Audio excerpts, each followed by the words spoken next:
Am primit și noi o scrisoare. Este din 17 februarie 2012. Ideal. Și scrie așa, salutare.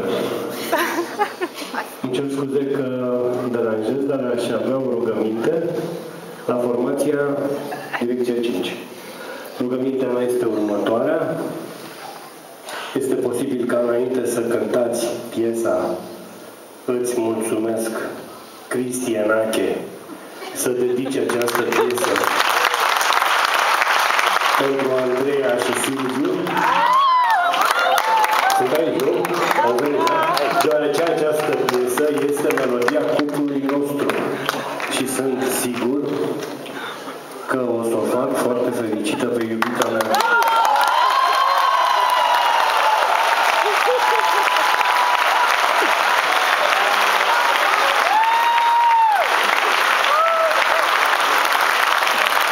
Andreea este o admiratoare, pe cuvântul cu ei, ar fi trebuit să vină să citească asta. Este o admiratoare a formației Direcția 5 prin această dedicație, sau dacă nu întind coarda prea mult, să mă lăsați pe mine pe scenă, te rog, să mă lăsați pe mine pe scenă să-i fac o declarație de dragoste. Hai că sunt curios.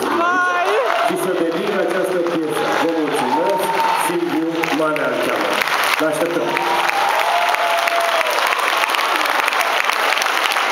O să stau jos! Le mulțumesc celor de la Direcția 5 pentru această posibilitate. Andreea, nu plânge!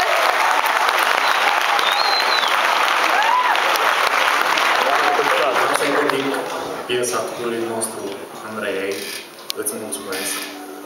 Și dedicația de dragoste, poate mulți nu veți înțelege, dar noi doi cu siguranță vom înțelege această dedicație. Început de capitol l-ai scris tu, jumătate de capitol am scris-o eu și doar moartea ne va scrie sfârșit de capitol. Îți mulțumesc și te iubesc.